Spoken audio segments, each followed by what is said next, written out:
Hello guys, எல்லாரும் எப்படி இருக்கீங்க? இன்னைக்கு நான் உங்களுக்காக நம்ம மாதவன் நடிப்பில் வெளிவந்திருக்கக்கூடிய ஜிடி நாயுடு இந்த படத்துடைய முழு கதை தான் இந்த வீடியோவில் நம்ம பார்க்க போகிறோம். இந்த படத்தோட ஒன்லைன் என்னன்னா, நம்ம தமிழ்நாட்டில் கோயம்புத்தூரில் வாழ்ந்த இந்தியாவுடைய எடிசன் சொல்லக்கூடிய ஜிடி நாயுடு அவருடைய பயோபிக்கை தான் படமாக எடுத்திருக்காங்க. இந்த படத்தை பார்த்து பிடிக்கும்போது கண்டிப்பாக அவங்களுக்கு ஜிடி நாயுடுனா யாரு, நம்ம இந்திய மக்களுக்காக இவர் எவ்வளவு கண்டுபிடிப்புகளை கண்டுபிடிச்சிருக்காரு, கடைசியில் இங்கே நடந்த பாலிடிக்ஸ்னால அவருடைய கண்டுபிடிப்புகள்லாம் எப்படி வீணடிக்கப்பட்டுச்சு, எப்படி ஜிடி நாயுடுவோட வாழ்க்கையில் நடந்த எல்லாத்தையுமே ரொம்ப உணர்வுபூர்வமா சொன்ன படம் தான் இந்த ஜிடிஎன். சரி வாங்க, இப்போ நம்ம இந்த படத்துடைய முழு கதைக்குள்ள போறதுக்கு முன்னாடி நம்ம சேனலுக்கு நீங்க புதுசா வந்திருந்தீங்கன்னா மறக்காம நம்ம மினி தியேட்டரை சப்ஸ்கிரைப் பண்ணிக்கோங்க. அண்ட் உங்களுக்கு இந்த வீடியோ பிடிச்சிருந்துச்சுன்னா அந்த லைக் கமெண்ட் ஷேர், லைக் பண்ணும்போது கமெண்ட் செக்ஷனில் ஹைப் பண்ணுற ஒரு ஆப்ஷன் வரும். அந்த ஹைப்பிங் கிளிக் பண்ணிட்டீங்கன்னா நம்ம சேனலில் போடக்கூடிய வீடியோக்கள் வெகுஜன மக்களுக்கு போய் சேரும். ஸோ மறக்காம ஹைப்பிங் கிளிக் பண்ணிக்கோங்க. சரி வாங்க, இப்போ நம்ம இந்த படத்துடைய முழு கதைக்குள்ளே போவோம். படத்தோட ஓப்பனிங் சீன்லேயே 1960s ஜிடி நாயுடோட நிலைமை தான் காட்டுறாங்க. இவர் கூட கிருஷ்ணன் பிள்ளைன்னு ஒரு நபர் இருக்காரு. இந்த கேரக்டர் நம்ம சத்யராஜா நடிச்சிருக்காரு, ஜிடிஎனா நம்ம மாதவன் தான் நடிச்சிருக்காரு. இப்போ ஜிடி நாயுடுக்கு ஒரு நோட்டீஸ் வருது, இந்த மாதிரி உங்களுடைய சொத்து மதிப்புகளை கிட்டத்தட்ட 80% கவர்மெண்ட் மொத்தமா ஜப்தி பண்ண போகுது அப்படின்ற ஒரு அறிக்கையை கிருஷ்ணன் பிள்ளைக்கு மூலியமா ஜிடி நாயுடுக்கு தெரிய வர எந்த பிரச்சனையும் இல்லாம எல்லா டாக்குமெண்ட்டையும் எடுத்து கொடுங்க அப்படின்ற மாதிரி ஜிடிஎன் எடுத்து கொடுக்க சொல்றாரு. ஆனா கிருஷ்ணன் பிள்ளைக்கு இதுல சுத்தமா உடன்பாடே இல்லை. எதுக்காக இந்திய கவர்மெண்ட் இவருடைய சொத்து மதிப்புல இருந்து கிட்டத்தட்ட 80% மொத்தமா ஜப்தி பண்ண போறாங்க, அப்படி என்ன இவர் பண்ணாரு, இப்படி பல கேள்விகளோடு தான் இந்த கதை ஆரம்பிக்குது. இப்போ அப்படியே கட் பண்ணா 1980s எஜுகேஷன் டிபார்ட்மெண்ட்டுக்கு ஒரு லேடி போறாங்க. இந்த கேரக்டர்ல நம்ம அருவி ஹீரோயின் தான் நடிச்சிருக்காங்க. அவங்க இப்போ அந்த டிபார்ட்மெண்ட்ல இருக்கவங்க கிட்ட நம்ம கண்டிப்பா ஜிடி நாயுடுவோட வாழ்க்கை வரலாற பசங்களுடைய பாட புத்தகத்துல சேர்த்தே ஆகணும் அப்படின்ற மாதிரி கேட்க, இது ஜிடி நாயுடுவோட வாழ்க்கை வரலாறா, அப்படி என்ன அவர் வாழ்ந்துட்டாரு, அவருடைய வரலாறுலாம் ஸ்கூல் புத்தகத்துல போடுறதுக்கு அவர் ஒரு தேச துரோகி, அவருடைய வாழ்க்கை வரலாறுலாம் புத்தகத்துல எல்லாம் போட முடியாது அப்படின்ற மாதிரி சொல்ல, அப்போ அந்த இடத்துல அந்த லேடி,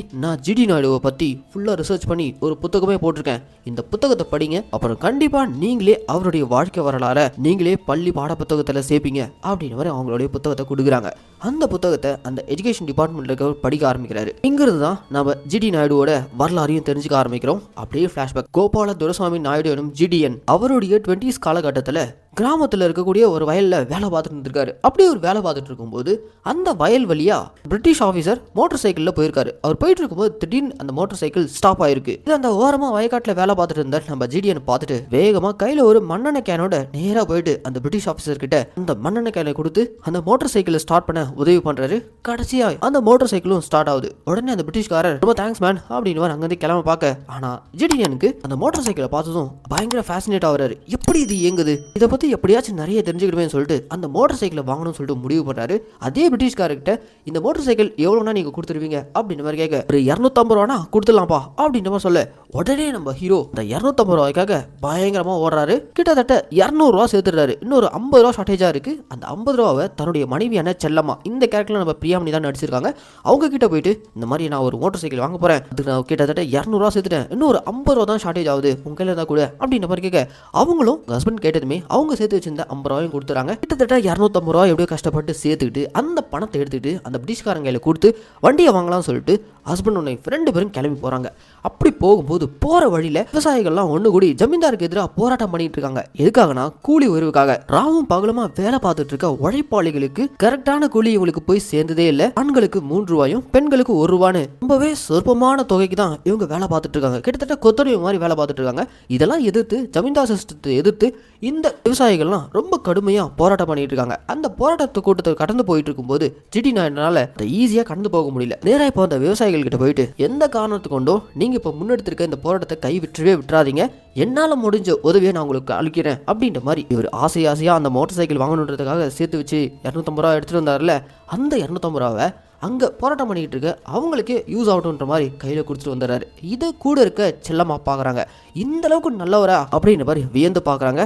என்னதான் அந்த 250 ரூபாயை அவங்க கையில் கொடுத்துட்டு வந்தாலும் ஹீரோக்குள்ள ஓடிட்டு இருக்க ஒரே விஷயம், எப்படியாவது அந்த பிரிட்டிஷ்காரங்கிட்டேருந்து அந்த பைக்கை வாங்கி ஆகணும். ஸோ அதுக்காக இவர் கடுமையாக கிட்டத்தட்ட 1 வருஷம் பார்க்காத வேலையில் போகாத இடம் இல்லை, ஹோட்டல்லலாம் போய் வேலை பார்க்குறாரு. இப்படி 1 வருஷம் உழைச்ச உழைப்ப ஒரு வழியா பைக் வாங்குறதுக்கான பணமும் சேர்ந்துருச்சு. அந்த பணத்தோடு போயிட்டு வெற்றிகரமாக அந்த பிரிட்டிஷ்காரர்கிட்ட பைக்கை வாங்குறாரு. அப்படி அந்த பைக்கை வாங்கிட்டு வீட்டுக்கு வந்ததும் அவ்வளோதாங்க, வீட்டில் இருக்க ஒய்ஃபு பெண் குழந்தை எல்லாருக்கும் பயங்கர ஹாப்பி. இவ்வளோ கஷ்டப்பட்டு நம்ம ஹீரோ அந்த மோட்டார் சைக்கிளை எதுக்காக வாங்கிட்டு வந்திருக்காருன்னா, ஊருக்குள்ள பந்தவா அந்த பைக் எடுத்துட்டு சுத்தறதுக்காக இல்லைங்க, எப்படி எப்படி இந்த மோட்டார் சைக்கிள் இவ்வளவு வேகம் ஓடுது, இதுக்குள்ள அப்படி என்ன இருக்கு, 4-5 மாட்டு வண்டி ஒன்னா சேர்ந்தா கூட இவ்வளவு வேகம் போகாது, எப்படி இந்த மோட்டார் சைக்கிள் ஓடுது அப்படின்ற மாதிரி அதை தெரிஞ்சுக்கணுன்ற ஆர்வத்தில் தான் அந்த வண்டியவே இவர் வாங்கிட்டு வந்திருக்காரு.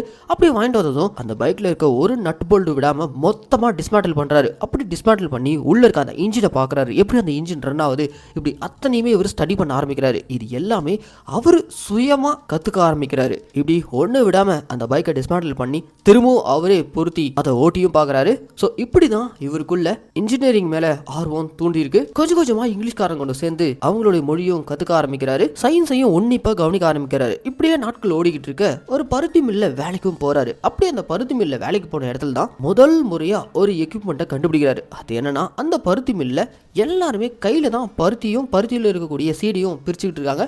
இது ரொம்ப ஒரு டயரிங்கான ப்ராசஸா இருக்கு. இதை எப்படா நம்ம சீக்கிரமா செய்யறது அப்படின்ற மாதிரி யோசிச்ச நம்ம ஜிடி நாயுடு, பெண்கள் தலையில இருக்கக்கூடிய ஈரை ஒரு ஈர்க்கோல் வச்சு எப்படி பிரிச்சு எடுக்கிறாங்களோ அதே மெக்கானிசத்தை நாம ஏன் இந்த பஞ்சில் இருக்கக்கூடிய சீடை எடுக்கிறதுக்காக பயன்படுத்தக்கூடாதுன்னு சொல்லிட்டு ஒரு பெரிய சைஸ் ஈர்க்கோலை செஞ்சு எடுத்துட்டு போயிட்டு இந்த பருத்தி கம்பெனியில கொடுத்து இதை யூஸ் பண்ணி பிரிச்சு பாருங்க அப்படின்னு மாதிரி கொடுக்குறாரு. அப்படி கொடுத்ததுமே அந்த பிரிக்கிற ப்ராசஸ் ரொம்ப ஈஸியாகுது. 30 பேர் சேர்ந்து செஞ்சா எவ்வளவு ப்ரொடக்ஷன் வருமோ அதை விட அதிகமா இந்த எக்யூப்மெண்ட்டை வச்சு ஈஸியா எடுக்க ஆரம்பிக்கிறாங்க. இதை அந்த கம்பெனி ஓனரான இங்கிலீஷ்காரங்க பாக்குறாங்க.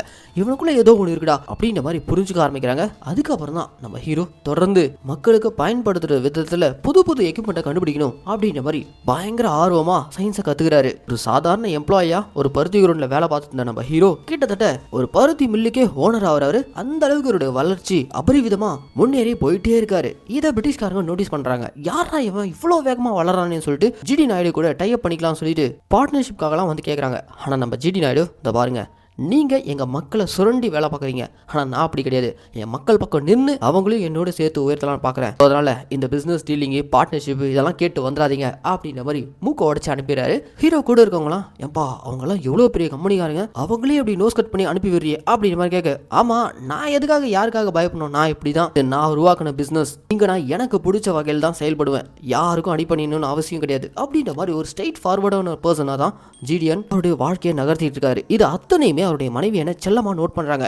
ஒரு நாள் செல்லமா நம்ம ஹீரோ கூப்பிட்டு, இந்த பாருங்க, உங்களுக்கு இருக்கக்கூடிய அறிவுக்கும் உங்களுடைய வேகத்துக்கும் நான் கொஞ்சம் தடையா இருக்கேன், நான் உங்க கூட இருக்கிறது சரி கிடையாது, எனக்கு டிவோர்ஸ் கொடுத்துருங்க, உங்களுடைய அறிவுக்கும் திறமைக்கும் ஏத்த பொண்ணா பார்த்து கல்யாணம் பண்ணிக்கங்க அப்படின்ற மாதிரி செல்லமா ஹீரோ கிட்ட இருந்து டிவோர்ஸ் வாங்கிட்டு நீயா பிரிஞ்சு போயிடறாங்க. இப்படி செல்லமா பிரிஞ்சு போனதும் ஜிடிஎன் ரங்கநாயகின்ற ஒரு பொண்ணை மனம் முடிக்கிறாரு. இந்த ரங்கநாயகி இருக்காங்களே, அவங்க ரொம்ப யங்கா டேலண்டடான பொண்ணா இருக்காங்க. ஸோ அவங்கள மனம் முடிச்சதும் இன்னொரு பீக்குக்கு நம்ம ஜிடி நாயுடு போவான்னு பார்த்தா, ஆனா இவருடைய பிசினஸ்ல ஏகப்பட்ட வீழ்ச்சி, நிறைய லாஸ், ஒரு கட்டத்துல எல்லாத்தையும் இழந்துட்டு திரும்பவும் ஜீரோக்கு வந்து நிக்கிறாரு. இவருடைய நிலைமை ஓவர் நைட் இப்படி மாறிடுச்சேன்னு சொல்லிட்டு இது எல்லாத்துக்கும் காரணம் நான் வந்ததானோ அப்படின்ற மாதிரி ரெண்டாவதா இவர் திருமணம் பண்ண ரங்கநாயகி அவங்க ஒரு மாதிரி இன்செக்யூர்டா ஃபீல் பண்ண, வருவான் அதெல்லாம் ஒன்றும் பிரச்சனை இல்லை, பிசினஸ் இருந்தா ஏற்ற இருக்கதான் செய்யும், திரும்ப எப்படி எந்திரிக்கணும் தான் பார்க்கணுமே தவிர ஐயோ இப்படி ஆயிடுச்சுன்னு சொல்லிட்டு புலவிக்கிட்டே இருக்கக்கூடாது அப்படின்ற மாதிரி பாசிட்டிவா திங்க் பண்ண நம்ம ஜிடிஎன் திரும்பவும் தொழில்துறையில முன்னேறணும்னு சொல்லிட்டு இந்த முறை இவர் கையில் எடுத்த ஆயுதம் தான் கோயம்புத்தூர் பஸ் சர்வீஸ். அந்த காலகட்டத்தில் பஸ்ன்றது ரொம்ப ரொம்ப ரேரான ஒரு விஷயமா இருந்திருக்கு. எல்லாத்துக்குமே இன்னும் நடந்து போறது, மாட்டு வண்டியில போறது, இப்படி ஒவ்வொரு ஊர்ல இருந்து இன்னொரு ஊருக்கு போறதுக்கே மக்கள் ரொம்ப கஷ்டப்பட்டு இருந்திருக்காங்க. நேரத்தையும் டிரான்ஸ்போர்ட்லயே அதிக அளவுல செலவழிச்சிட்டு இருந்திருக்காங்க. இதெல்லாம் பார்த்துட்டு இருந்த நம்ம ஜிடிஎன் மக்களுக்காக ஒரு புது டிரான்ஸ்போர்ட்டை நம்ம இன்ட்ரடியூஸ் பண்ணி ஆகணும்னு சொல்லிட்டு ரொம்ப கஷ்டப்பட்டு ஏகப்பட்ட கடன்களை வாங்கி இவருக்குன்னு சொந்தமா ஒரு பஸ்ஸை வாங்குறாரு. அவ்வளவுதாங்க. இவர் வாங்கின அந்த ஒரு பஸ் அப்படியே 2-3 பெருகிட்டு போயிட்டே இருக்கு. நேர்மையும் உழைப்பும் இருந்தா போதும், எவ்வளவு வீழ்ச்சி இருந்தாலும் திரும்ப எந்திரிச்சு வந்துடலான்றதுக்கு உதாரணமா ஜிடி நாயுடு ஒரு பஸ்ஸை வச்சு ஒரு பெரிய சாம்ராஜ்யத்தை உருவாக்க ஆரம்பிக்கிறாரு. இவருக்கு எதிராக டிரான்ஸ்போர்ட் பிசினஸ் இருந்தவங்க எல்லாருமே காலியா வராங்க. கிட்டத்தட்ட இவருடைய பஸ் சர்வீஸ் தான் இந்த ஊர்லயே களை கட்டி போயிட்டு இருக்கு. இப்படி போயிட்டு இருக்கும் போது தான் பல பஸ் ஓனர்ஸ் எல்லாமே நஷ்டத்துக்குள்ள ஆகுறாங்க. ஸோ அதனால இவரே என்ன பண்றாரு, இந்த ஓனர்ஸ் எல்லாரையும் கூப்பிட்டு ஒரு மீட்டிங் அரேஞ்ச் பண்றாரு. இந்த மீட்டிங்க்கு வந்தவர் தான் கிருஷ்ணன் பிள்ளை. அவரும் ஒரு பஸ் ஓனர். இந்த மீட்டிங்ல வச்சுதான் முறையா அவர் ஜிடி நாயுடு சந்திக்கிறாரு. இப்போ இந்த பஸ் ஓனர்ஸ் எல்லாம் கூப்பிட்டு ஜிடி நாயுடு என்ன சொல்லிட்டு இருக்காருன்னா, இந்த மாதிரி நீங்க எல்லாருமே என்னுடைய ஒரு பஸ் சர்வீஸ்னால பாதிக்கப்படுறீங்க நல்லாவே தெரியுது. ஸோ அதனால நாம என்ன பண்ணலாம்னா, என்னுடைய சர்வீஸ் மட்டும் மோனோபோலியா இல்லாம நமக்குன்னு ஒரு கம்பெனியை உருவாக்கும். அந்த கம்பெனில நம்ம எல்லாரும் நம்ம கிட்ட இருக்கக்கூடிய பஸ்ஸை ஒரே பேர்ல ஊர் முழுக்க டிரான்ஸ்போர்ட் சர்வீஸை கொடுப்போம். இது மூலியமா வர ப்ராஃபிட்டை இன்வெஸ்ட்மெண்ட் பொறுத்து அவங்களுக்கு சேலரி மாதிரி பிரிச்சு கொடுத்துருவோம் அப்படின்ற மாதிரி நம்ம ஹீரோ ஒரு ஐடியா கொடுக்க, இந்த ஐடியாலாம் சரிதான், நாளைக்கு பஸ் ரிப்பேர்னா யார் ரெடி பண்ணுவா அப்படின்ற மாதிரி கேட்க, ஒன்ஸ் உங்களுடைய பஸ் இந்த நார்ம்ஸ் அண்ட் டர்ம்ஸ்குள்ள கொண்டு வந்துட்டீங்களா உங்களுடைய பஸ் சர்வீஸ் எல்லாமே நான் கொடுக்குறேன். முதல்ல நம்ம பஸ் ஏன் பழுதாகுது, மோஸ்டா நம்ம ஊர் ரோட் கண்டிஷன், இந்த ரோட் வேஸை சரி செஞ்சிட்டாலே முக்காவாசி பிரச்சனை சால்வ் ஆயிடும். ஸோ நம்ம எல்லாரும் ஒன்னா சேர்ந்து கவர்மெண்ட் போய் அப்ரோச் பண்ணி ரோட்வேஸை சரி பண்ணணுன்ற மாதிரி கோரிக்கை வைப்போம். ஒருத்தர் மட்டும் போராடினால எதுவும் ஆகாது. நம்ம எல்லாரும் ஒண்ணு கூடி ஒன்னா இந்த ரோடு பிரச்சனையை சால்வ் பண்ணுவோம். அதுக்கப்புறம் எந்த ஒரு பிரச்சனையும் இல்லாம சுமூகமா நம்ம பஸ் சர்வீஸை மக்களுக்கு கொடுப்போம் அப்படின்ற மாதிரி எல்லாத்துக்குமே நம்ம ஹீரோ லாஜிக்கலா பதில் சொல்லிட்டு இருக்காரு. ஆல்ரெடி நிறைய பஸ் ஓனர்ஸ் நஷ்டத்தில் தான் அவருடைய பிசினஸ் ஓடிட்டு இருக்கு. ஸோ அதனால ஜிடி நாயுடுவோட பேச்சை கேட்டுட்டு அவருடைய கம்பெனில அவங்க பஸ்ஸை கொடுக்க ஆரம்பிக்கிறாங்க. இப்படிதான் நம்ம கிருஷ்ணன் பிள்ளையும் ஒரு கிட்ட இருக்கக்கூடிய ஒரே ஒரு பஸ்ஸையும் நம்ம ஹீரோ பிள்ளையை மாத்தி கொடுத்துறாரு. ஆரம்பத்தில் இருந்த மீட்டிங் அப்போ ஹீரோவை எதிர்த்து பேச தான் வந்திருப்பாரு. ஆனா ஹீரோவுடைய ஸ்கீம்ஸ் மக்களுக்கு நல்ல சர்வீஸ் கொடுக்கணும்ன்ற அந்த எண்ணம் இதெல்லாம் பார்த்து தான் கிருஷ்ணன் பிள்ளையும் சரி ஓகே உங்களுடைய ஐடியாக்கு நான் ஒத்துழைக்கிறேன் அப்படின்ற மாதிரி அவர்கிட்ட இருந்த அந்த ஒரு பஸ்ஸையும் ஹீரோ கம்பெனிக்கு கொடுத்துறாரு. அது போக கிருஷ்ணன் பிள்ளை பிசினஸ் லாஸ்னால என்ன பண்றதுன்னு தெரியாம திக்குமுக்கு ஆடி போயிருக்காரு. இந்த சூழல்ல இவருடைய பொண்ணுக்கு கல்யாணம் வேற வச்சிருக்காரு. இதெல்லாம் கேள்விப்பட்ட நம்ம ஹீரோ கிருஷ்ணன் பிள்ளையை கூப்பிட்டு உங்ககிட்ட இருக்கிறது ஒரே ஒரு பஸ் தான், அதையும் எனக்கு வித்துட்டு என்ன பண்ண போறீங்க, நீங்களே வச்சுக்கோங்க, உங்க பொண்ணுடைய கல்யாணத்துக்கு நான் உதவி பண்றேன் அப்படின்ற மாதிரி ஜிடிஎன் சொல்ல இல்ல சார் அதெல்லாம் ஒண்ணு வேணாம், உங்களுக்கு இருக்கக்கூடிய அந்த விஷன் அதுல நானும் ஒரு பங்கெடுத்துக்கணும், கிட்ட இருக்க அந்த ஒரு பஸ் உங்க கம்பெனிலேயே ஓடட்டும், நான் உங்களுக்கு அசிஸ்டண்டா உங்க கூடவே இருந்து எல்லா உதவியும் பண்றேன் அப்படின்ற மாதிரி இப்படிதான் நம்ம கிருஷ்ண பிள்ளை முதல் முறையா நம்ம ஹீரோ கூட அசிஸ்டண்டா சேர்ந்திருக்காரு. கிருஷ்ண பிள்ளையும் சாதாரண ஆள் கிடையாது. மற்ற பஸ்ஸுகளை கம்பேர் பண்ணும்போது இவருடைய பஸ் மட்டும் தான் நீட் அண்ட் கிளீனா மெயின்டைன் பண்ணி இருந்திருக்காரு. ஸோ அந்த அளவுக்கு இவரும் இவருடைய தொழில நேர்மையா இருந்திருக்காரு. இவருடைய நேர்மையை பார்த்து தான் ஜிடிஎன்ஏ தன்னுடைய அசிஸ்டண்டா கிருஷ்ண பிள்ளையை கூட வச்சுக்கிறாரு. அவ்வளவுதாங்க நம்ம ஹீரோ ஒரு விஷனோட ஆரம்பிச்ச இந்த பஸ் சர்வீஸ் ஒரு மிகப்பெரிய அளவுல ரீச் ஆகுது. இங்க ஆரம்பிக்குது இவருடைய உண்மையான வளர்ச்சி. இவருடைய வளர்ச்சியை பார்த்து ஆங்கிலேயர்களே ஆடி போறாங்க. யாரா இவன் இவ்வளவு வேகமா முன்னேறி வந்துகிட்டு இருக்கான் அப்படின்ற மாதிரி எல்லாரும் ஆச்சரியப்பட்டு போறாங்க. இன்ஃபேக்ட் ஜெர்மனில இருந்து நிறைய பிசினஸ் ஆஃபர்ஸ் நம்ம ஹீரோக்கு வந்து சேருது. அதுல ஒண்ணுதான் பென்ஸ் கம்பெனிக்காரங்க. அவங்க நம்ம ஹீரோ கூட டைப் பண்ணிட்டு இந்தியால தொழில் ஆரம்பிக்கலாம் அப்படின்ற மாதிரி ஹீரோவை தொடர்புகளை பாக்குறாங்க. இது அத்தனையுமே நோட் பண்ணிட்டு இருக்க பிரிட்டிஷ்காரங்க விட்டா இவன் நாளைக்கு நம்ம தொழில் எல்லாத்தையும் காலி பண்ணிவிடுவான் போல இருக்கு, ராக்கெட் வேகத்துல வளர்ச்சி அடைஞ்சு போயிட்டே இருக்கான், இவனை எங்கேயாச்சும் ஒரு இடத்துல புல் ஸ்டாப் பண்ணி நிறுத்த வைக்கணும் அப்படின்ற மாதிரி பிளான் பண்றாங்க. அதுக்கு இவங்க கையில் எடுத்த ஆயுதம் தான் ஜிடி நாயுடு ஒழுங்கா கவர்மெண்ட்க்கு வரி கட்டுறதே இல்ல, வரி கட்டலன்ற இந்த ஒரு கேஸ் மூலியமா அவனை மொத்தமா முடிச்சு விடலாம் சொல்லிட்டு பிளான் பண்றாங்க. அதுக்காக ஏவி விட்ட ஆள் தான் இன்கம் டாக்ஸ் ஆஃபீஸரான ஜெயராம். ஆக்சுவலா ஜெயராம் ஒரு நேர்மையான அதிகாரி தான். ஆனா அவரு கூட அசிஸ்டண்டா கருணாகரன் இருக்கால, அவன் பயங்கரமான பிரிட்டிஷ்காரங்க விசுவாசி. ஸோ அதனாலே அவன் ஹீரோக்கு எதிராக பல ரெக்கார்ட்ஸை திரட்டி ஜெயராம் கையில் ஒப்படைச்சு நாம உடனடியாக அவருடைய கம்பெனியில் போய் ரைடு விடுவோம், இது வரைக்கும் ஒழுங்காவே அரசாங்கத்துக்கு வரி கட்டினதே இல்லை அப்படின்ற மாதிரி ஒரு ரெக்கார்டை ஃப்ரேம் பண்றான். ஆனால் ஆக்சுவலாக நம்ம ஜிடி நாயுடு இந்த டாக்ஸ் விஷயத்துல ரொம்ப கராரான ஆளு. கரெக்டா எல்லா வரியும் கட்டிட்டு இருக்காரு. ஸ்டேட் வாரியா ஒதுக்கி இருக்க எல்லா டாக்ஸையும் கரெக்டாக கட்டியிருக்காரு. ஒரே ஒரு டாக்ஸை தவிர அதான் சென்ட்ரல்ல காரணமே இல்லாம போட்டிருக்க பிரிட்டிஷ்காரங்க போட்ட அந்த டாக்ஸ், அதை மட்டும் இவரு கட்டாம எதிர்த்துட்டு இருக்காரு. இந்த ஒரு லூப் வச்சு இவர் முடிச்சிடலாம் சொல்லிட்டு இவருடைய கம்பெனிக்கு ரைடு விடுறாங்க. அப்படி ரைடு விட்டதும் இவர் ஒழுங்கா இன்கம் டாக்ஸ் கட்டலன்னு சொல்லிட்டு இவர்கிட்ட இருக்கக்கூடிய கார், பஸ், வீட்டுல இருந்த நகை இது அத்தனையுமே இந்த இன்கம் டாக்ஸ் டிபார்ட்மெண்ட் ஜப்தி பண்ணி பப்ளிக்ல இப்போ ஏலம் விடுறதுக்காக மக்கள் முன்னாடி நிறுத்தி வச்சிருக்காங்க. இப்படி ஜப்தி பண்ணி மக்கள் கிட்ட ஏலம் விடுறதுக்காக வச்சிருக்கக்கூடிய ஒவ்வொரு காரும் பஸ்ஸும் லட்சக்கணக்கில் போயிட்டு இருக்கு. ஆனா கவர்மெண்ட் ₹2 எடுத்துட்டு போங்கன்ற மாதிரி மக்கள் கிட்ட சொல்ல அங்க இருக்க ஒருத்தர் கூட அந்த பொருட்களை வாங்க முன் வரவில்லை.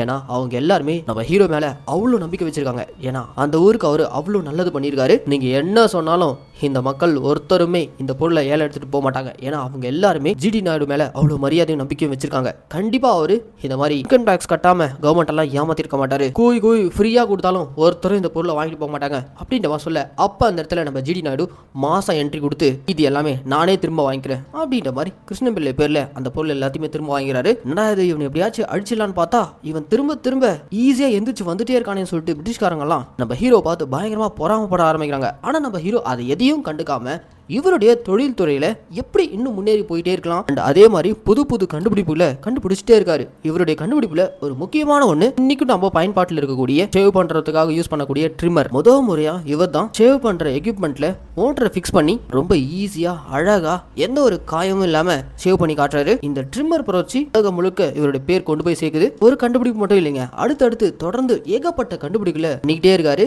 அதே சமயம் இவருடைய பிசினஸும் அசுர வளர்ச்சி அடைஞ்சுக்கிட்டு இருக்கு.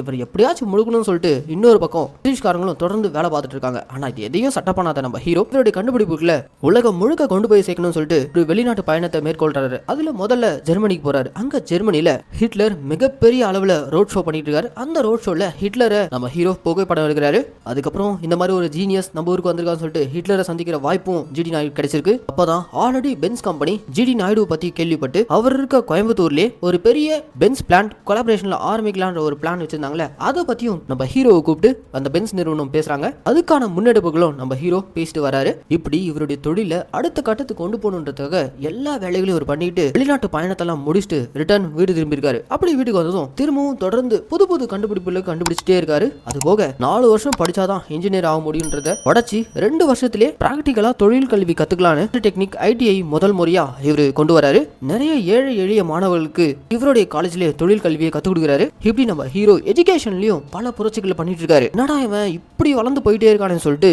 ஆல்ரெடி இவர் மேல கால் புரட்சியில் இருக்கக்கூடிய பிரிட்டிஷ்காரங்க இதுக்கு மேலே இவனை விட்டு கூடாது, இவனை எப்படியாவது அடிச்சே ஆகணும் அப்படின்ற மாதிரி தொடர்ந்து ட்ரை பண்ணிட்டே இருக்காங்க. ஆனா அது எல்லாமே தோல்வி தான் போய் முடியுது. இன்ஃபேக்ட் நேர்மையான அதிகாரியான நம்ம ஜெயராம் இருக்கார்ல, அவரே ஜிடி நாயுடுவை நம்பல. அவர் ஒழுங்கா கவர்மெண்ட்டுக்கு டாக்ஸ் கட்டுறது இல்லை. ஸோ அதுக்காக நான் கண்டிப்பாக அவருக்கு தண்டனை வாங்கி கொடுத்தே அவன் அவருடைய தொழில் எல்லாத்தையும் முடக்குவேன் அப்படின்ற மாதிரி கங்கணம் கட்டி சுற்றிட்டு இருக்காரு. ஆனால் அவருக்கு தெரியல, அவர்கிட்ட ஜிடி நாயுடுக்கு எதிராக வரக்கூடிய ரிப்போர்ட்ஸ் அந்த பேப்பர்ஸ் அது எல்லாமே அவருடைய அசிஸ்டண்டான அந்த கருணாகரன் அவன் தான் பிரிட்டிஷ்காரங்கிட்ட காசை வாங்கிட்டு ஹீரோக்கு எதிராக பல விஷயங்களை மாற்றி பொய்யான ரெக்கார்டை சமையல் பண்ணிட்டு இருக்கான். அதை பார்த்து தான் நம்ம ஜெயராம் ஹீரோ ஒழிக்கணுன்ற மாதிரி சுற்றிக்கிட்டு இருக்காரு. எல்லா டாக்ஸையும் ஒழுங்காக கிளியராக கட்டிக்கிட்டு இருக்க நம்ம ஜிடி நாயுடு ஒரே ஒரு டாக்ஸை மட்டும் ஒழுங்காக கட்டல. அதுதான் பிரிட்டிஷ்காரங்க கட்ட வேண்டிய யூஸ்லெஸ்ஸான டாக்ஸ். இத்தனைக்கும் அது ரொம்பவே ஒரு சொற்பமான தொகை தான். அதை நம்ம ஜிடி நாயுடு நினைச்சா ஈஸியாக கட்டிட்டு போயிடலாம். ஆனால் அதை நம்ம கட்டவே மாட்டேன்ற மாதிரி பிடிவாதமாக இருக்காரு. இந்த ஒரு வரியை மட்டும் இவர் ஏன் கட்ட மாட்டேன்னு பிடிவாதமாக இருக்காருன்றதை நம்ம போக போக பார்ப்போம். இப்போ இவர் இந்தியாவிலே இவருடைய ஊரான கோயம்புத்தூர்லேயே ஒரு பெரிய பிசினஸ் பிளான்ட்டே ஆரம்பிக்கலான்ற மாதிரி கொலாபரேஷன்ல அந்த கம்பெனி கூட பேச்சுவார்த்தை நடத்திட்டு இருக்காருல. இது இந்தியாவை சேர்ந்த மிகப்பெரிய பிசினஸ் டைக்கூனான வினய் அந்த பென்ஸ் கம்பெனில முக்கியமான பொசிஷன்ல இருக்கான். ஸோ அவனுக்குமே நம்ம ஹீரோவை பார்த்தா போறாம, என்னடா அது நாம ஆல்ரெடி இந்த கம்பெனில இருக்கோம், ஆனா நமக்கு முன்னுரிமை கொடுக்காம இந்த ஜிடி நாயுடு கூப்பிட்டு கொடுக்குறாங்களே அப்படின்ற மாதிரி பொறாமையில அவனால இந்த கொலாபரேஷனை முடக்கிறதுக்கான என்னென்ன சதி பண்ண முடியுமோ அது அத்தனையும் பண்ணிட்டு இருக்கான். இதை பத்தியெல்லாம் பெருசா கண்டுக்காத நம்ம ஜிடி நாயுடு திரும்பவும் ஒரு ஃபாரின் ட்ரிப் போறாரு. இந்த முறையும் இவருடைய கண்டுபிடிப்புகளை எடுத்துட்டு உலகம் முழுக்க சுத்துறாரு. ஆனா இவருடைய துரதிருஷ்டவசமா செகண்ட் வேர்ல்டு வார் அப்போ இவர் ஜெர்மனியில போய் மாட்டிக்கிறாரு. கிட்டத்தட்ட 1 வருஷ காலம் ஜெர்மனிலே சிக்கிறாரு. அதுக்கப்புறம் போர்லாம் முடிஞ்சதுக்கப்புறம் கஷ்டப்பட்டு திரும்ப இந்தியா வந்து சேராரு. அப்படி இந்தியா வந்து சேர்ந்ததும் இவர்கிட்ட இருக்கக்கூடிய பிசினஸ் பாலிடெக்னிக் காலேஜ் இன்னும் மற்ற பிசினஸ் இதுலலாம் மட்டும் கான்சன்ட்ரேட் பண்ணி மெயின்டைன் பண்ணி போயிட்டு இருக்காரு. ஆனா இன்னமும் இன்கம் டேக்ஸ் ஆஃபீஸரான நம்ம ஜெயராம் இருக்கார்ல, அவர் எப்படியாச்சும் ஹீரோவை முடிச்சு விடணும்னு சொல்லிட்டு தொடர்ந்து ஹீரோக்கு எதிரான ஆதாரங்களை திரட்டிகிட்டே இருக்காரு. இதுக்கு நடுவில் நம்ம ஹீரோக்கு ஒரு பையன் பிறந்து அவனும் நல்லா வளர்ந்துட்டான். அவன் வளர்ந்ததுக்கு அப்புறம் அவன் அப்பனையே எதிர்த்து கேள்வி கேட்க ஆரம்பிக்கிறான். நீங்க எப்போ பார்த்தாலும் பப்ளிக்கே நிறைய செய்றீங்க, உங்களுக்குன்னு ஒரு ஃபேமிலி இருக்கு, உங்களுக்கு அப்புறம் நான் இருக்கேன்னு உங்களுக்கு ஏன் புரிய மாட்டேங்குது, இப்படியே நீங்க எல்லாத்தையும் மக்களுக்காகவே கொடுத்துட்டு இருந்தா அப்புறம் நாங்க நடுத்தருவில் தான் நிற்கிறோம் அப்படின்ற மாதிரிலாம் பையன் அவங்க அப்பனை எதிர்த்து கேள்வி கேட்க ஆரம்பிக்கிறான். ஆனால் ஹீரோவை பொறுத்த வரைக்கும் அவருடைய கண்டுபிடிப்புகள் அவருடைய தொழில் அது அத்தனையுமே அவருடைய தேவைக்கு போக மக்களுக்கு தான் போய் சேரணும், அதில் தான் குறிப்பாக இருக்காரு. இவருடைய இந்த நல்ல எண்ணத்தை பார்த்து தமிழ்நாட்டில் அப்போ இருந்த பெரிய பெரிய தலைவர்களான காமராஜர், சினிமா துறையில் இருந்த எம்.ஆர். ராதா இவங்கெல்லாம் கூட ஜிடி நாயுடுக்கு சப்போர்ட்டிவாக தான் இருந்திருக்காங்க. ஆனால் இவர் தொடர்ந்து பொது பணியிலே இருக்கிறதுனால இதனால இவருடைய குடும்பத்துக்குள்ளே பிளவு ஏற்படுது. இவருடைய மனைவியான ரங்கநாயகி எனக்கு டிவோர்ஸ் கொடுத்துருங்க, நான் பையனை கூட்டிட்டு போயிடுறேன் அப்படின்ற மாதிரி டிவோர்ஸ் கேட்க இவரும் அதை கொடுத்துறாரு. அந்த டிவோர்ஸ்க்கு அப்புறம் தான் நம்ம ஜிடி நாயுடு பயங்கர மன ரீதியாக பாதிக்கப்படுறாரு. அது போக இவருடைய கண்டுபிடிப்புகளுக்கு பெருசா நம்ம ஊர்ல அங்கீகாரமே கிடைக்கல. அந்த விரக்தியில இவரு கிட்டத்தட்ட மனநல பாதிக்கப்பட்டவன் நடக்க ஆரம்பிக்கிறாரு. இந்த மாதிரி சமயத்துல தான் இவர் கண்டுபிடிச்ச கண்டுபிடிப்புகள் எல்லாம் எடுத்துட்டு சென்னை தீவுத்தடல கொண்டு போய் வச்சு மக்கள் பார்வையில அந்த கண்டுபிடிப்புகள் எல்லாத்தையுமே டிஸ்பிளே பண்ணிட்டு இந்த இன்வென்ஷன் எல்லாமே மக்களுடைய பயன்பாட்டுக்கு, அதுவும் நம்ம நாட்டுடைய மக்களுக்கு பயன்பாட்டுக்கு மட்டும்தான் நான் யூஸ் பண்ணணும் அப்படின்ற மாதிரி வச்சிருந்தேன். ஆனா இந்த கவர்மெண்ட்டும் மக்களும் என்ன கடைசி வரைக்கும் புரிஞ்சிக்கவே இல்லை. இதெல்லாம் இதுக்கப்புறம் யூஸ் ஆகவே போறதுன்ற மாதிரி எல்லாத்தையுமே மக்கள் முன்னாடி அதை உடச்சு நொறுக்கிறாரு. இவருடைய கடைசி காலகட்டத்தில் எல்லாத்தையும் இவர் இழந்திருந்தாலும் இவர் கூடவே இவரை நம்பி நட்போடு இருந்த கிருஷ்ணன் பிள்ளை அவர் மட்டும் தாங்க நம்ம ஹீரோ கூட நின்றுட்டு இருக்காரு. இப்படி இருக்க சூழல் தான் படத்தோட ஓப்பனிங் சீன்ல பார்த்த இவருடைய சொத்து மதிப்புல இருந்து கிட்டத்தட்ட 80% மொத்தமா கவர்மெண்ட் ஜப்தி பண்றதுக்காக வந்திருக்காங்களே, அப்போ இவர் கூட எல்லாத்தையும் கொடுத்துருக்கிற டாக்குமெண்ட் கூட எடுத்து கொடுத்துருப்பார்ல. ஆனா அந்த டாக்குமெண்ட்டை தான் இவர் பெரிய ட்விஸ்ட் வச்சிருக்காரு. அது என்னன்னா, எப்போ இவருடைய 2வது மனைவியான ரங்கநாயகிக்கு டிவோர்ஸ் கொடுத்தாரோ அப்பவே இவருடைய சொத்துலேருந்து கிட்டத்தட்ட 80% அவங்க பேருக்கு மாற்றி கொடுத்துருப்பாரு. மிச்சம் இவர்கிட்ட இருக்கிறதெல்லாம் வெறும் 20% தான். ஸோ அது போனாலும் பரவாயில்லன்ற மாதிரி தான் அந்த டாக்குமெண்ட்டை எடுத்து கொடுத்துருப்பாரு. இந்த இடத்துல தான் ஜெயராம் கிட்ட நம்ம ஹீரோ, நீங்க ஒரு நேர்மையான அதிகாரி தான், ஆனா உங்களுக்கு பின்னாடி நடக்கக்கூடிய ஊழல் என்ன காலி பண்ணுன்றதுக்காகவே பிரிட்டிஷ்காரங்க போட்ட அந்த ஸ்கெட்ச் அதுல நீங்க விழுந்துட்டீங்க அப்படின்ற மாதிரிலாம் புரிய வைக்க, அப்போ ஜெயராம் உங்களுடைய பேப்பர் எல்லாமே கிளியரா தான் இருக்கு, ஆனா ஒண்ணுத்து தவிர நீங்க எதுக்காக பிரிட்டிஷ்காரங்களுக்கு வரி கட்டல அப்படின்ற மாதிரி கேட்க, அந்த வரி ரொம்பவே ஒரு சொற்பமான தொகை தான், அதை என்னால ஈஸியா கட்டிட முடியும், ஆனா அதை கட்டுறது கட்டுறதை தவிர்த்தனால்தான் என்ன மாதிரி பல பேர் அந்த டாக்ஸை எதிர்த்து குரல் கொடுத்தாங்க. இன்னைக்கு நம்ம நாட்டில் நிறைய பேர் அந்த டாக்ஸ்க்கு எதிராக குரல் கொடுத்து அதை புறக்கணிச்சிருக்காங்க. இப்படி ஒரு புரட்சிக்கான ஒரு தீப்பொறி தான் அந்த டாக்ஸ் எதிர்ப்பு அப்படின்ற மாதிரி நம்ம ஜிடி நாயுடு ஜெயராமுக்கு புரிய வைக்கிறாரு. உங்களை மாதிரி எல்லாருமே யோசிச்சிருந்தா நம்ம நாடு எப்போ வளர்ச்சி அடைஞ்சிருக்கும் அப்படின்னு ஜெயராமும் புரிஞ்சுக்கிட்டு போறாரு. இப்படி மக்களுடைய முன்னேற்றத்துக்காகவே வாழ்ந்துட்டு இருந்த ஒரு மாமேதையான ஜிடி நாயுடு அவரை பத்தின டாக்குமெண்ட்ரியை புத்தகமா எழுதி அந்த லேடி இன்னைக்கு எஜுகேஷன் டிபார்ட்மெண்ட்ல கொடுத்துருப்பாங்களே, அந்த எஜுகேஷன் டிபார்ட்மெண்ட்ல இருக்கவங்க எல்லாம் அதை படிச்சு பார்த்துட்டு இவருடைய ஹிஸ்டரியை பாட புத்தகத்தில் சேர்க்காம இவ்வளவு நாள் விட்டது பெரிய தப்பு தான். நம்ம பசங்க இவருடைய வாழ்க்கை வரலாறு தான் படிச்சு தெரிஞ்சுக்கணும், இவரை மாதிரி தான் வாழணும் அப்படின்ற மாதிரி எஜுகேஷன் டிபார்ட்மெண்ட் இருக்கவங்களே ஜிடி நாயுடுவோட வாழ்க்கை வரலாறு பாட புத்தகத்துல சேர்க்கிறாங்க. அப்படியே இந்த படத்தையும் முடிக்கிறாங்க. என்ன மக்களே, இந்த படம் மூலியமா நம்ம இந்திய நாட்டோடைய எடிசனான ஜிடி நாயுடுவோட வாழ்க்கை வரலாறு கண்டிப்பா நீங்க தெரிஞ்சிருப்பீங்க. இந்த படத்துக்கு நான் கொடுத்த வாய்ஸ் ஓவர் கண்டிப்பா உங்களுக்கு பிடிச்சிருக்கும். இதே மாதிரி தொடர்ந்து நம்ம மினி தியேட்டர்ல ரிலீஸ் ஆகக்கூடிய படங்கள் எல்லாம் நீங்க பார்க்கணும்னு ஆசைப்பட்டீங்கன்னா மறக்காம நம்ம மினி தியேட்டர் சப்ஸ்கிரைப் பண்ணிக்கோங்க. அண்ட் உங்களுக்கு இந்த வீடியோ பிடிச்சிருந்துச்சுன்னா லைக் கமெண்ட் ஷேர். லைக் பண்ணும்போது கமெண்ட் செக்ஷன்ல ஹைப் பண்ற ஒரு ஆப்ஷன் வரும். அந்த ஹைப்பிங் கிளிக் பண்ணிட்டீங்கன்னா நம்ம சேனல்ல போடக்கூடிய வீடியோக்கள் வெகுஜன மக்களுக்கு போய் சேரும். ஸோ மறக்காம ஹைப்பிங் கிளிக் பண்ணிக்கோங்க. சரி மக்களே, இதே மாதிரி ஒரு சூப்பரான தரமான படத்தோட நான் உங்களை நாளைக்கு வந்து சந்திக்கிறேன். டாடா பாய்.